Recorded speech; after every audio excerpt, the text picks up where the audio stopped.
Salut à tous, j'espère que vous allez bien. Bienvenue dans cette petite vidéo où je vais vous expliquer comment vous connecter à la base de données avec les langages PHP.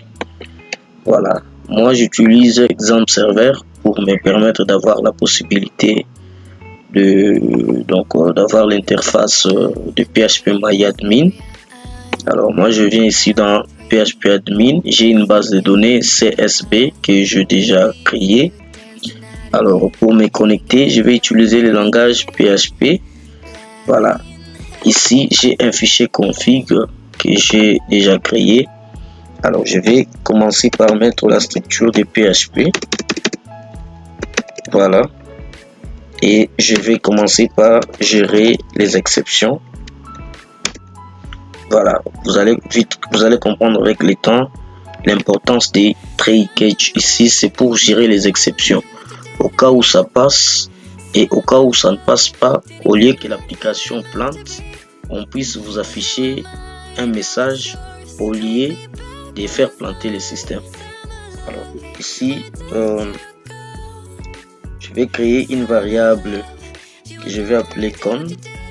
Voilà, il faut toujours savoir qu'en PHP, pour créer une variable, on met toujours les signes $, et puis con que je vais instancier avec la classe PDO. PDO, c'est une classe qui contient des méthodes, c'est-à-dire des fonctions qui nous permettent de nous connecter à la base de données. Et puis là, le premier paramètre, ce que je vais d'abord commencer par définir les types de la base de données que j'utilise. Dans mon cas, j'utilise les MySQL. Vous pouvez utiliser SQLite, il y a beaucoup de bases de données que vous pouvez utiliser.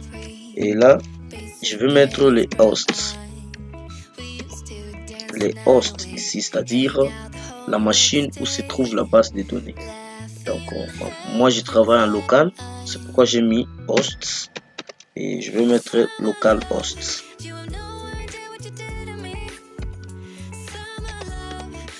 Local hosts, c'est-à-dire si par exemple vous avez une autre machine où il y a la base de données que vous voulez connecter à votre application, vous allez mettre ici l'adresse IP de cette machine.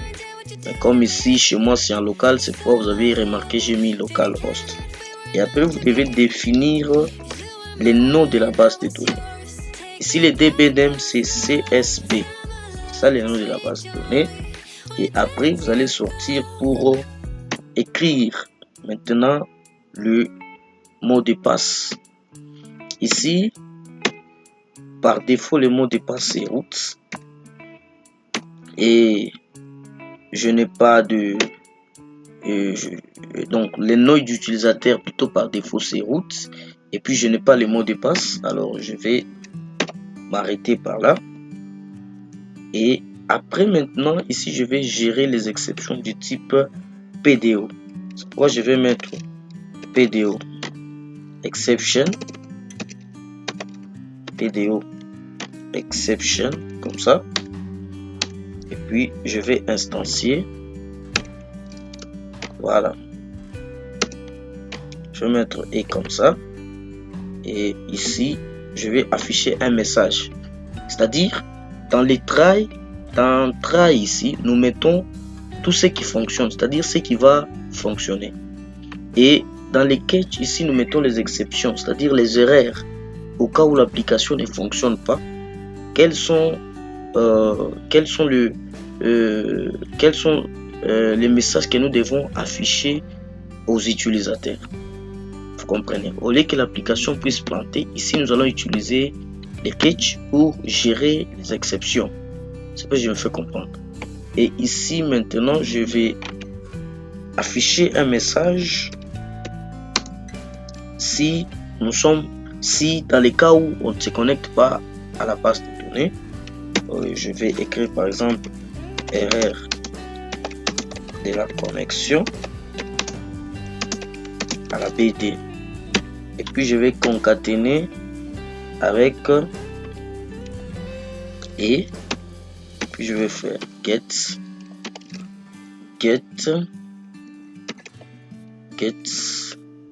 message. et puis point virgule à la fin. Voilà. Et je mets l'espace comme ça. Alors nous allons essayer de tester si ça fonctionne. Ici je vais mettre un petit message.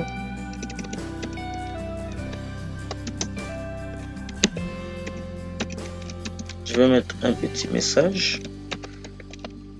Connexion établie dans les cas où nous allons nous connecter. Voilà, et mon fichier est là quelque part. Je vais actualiser et puis je vais aller cliquer sur mon fichier. Voilà, il y a une erreur de la connexion à la base de données PHP get adresse. Voilà, inconnu localhost. Voilà, c'est-à-dire l'erreur est à ce niveau plutôt. Alors, qu'est-ce qui nous a permis de déterminer ou de cibler l'endroit où l'erreur se trouve? Comme par exemple, si on nous a affiché, l'erreur c'est localhost. Ce qui nous a permis, c'est PDO exception que nous avons géré. C'est ce qui nous a permis de tracer là où l'erreur se trouve et puis de nous l'afficher à ce niveau. C'est-à-dire, nous avons mal écrit localhost. C'est comme ça qu'on écrit localhost. Et puis, je vais aller actualiser. Voilà, connexion établie. Alors, je m'arrête par ici et je vous dis merci à tous de m'avoir suivi. Et dans la vidéo précédente, je vais essayer de vous expliquer comment arriver à intégrer ou à récupérer les données d'un formulaire et l'intégrer dans la base de données. Merci à tous.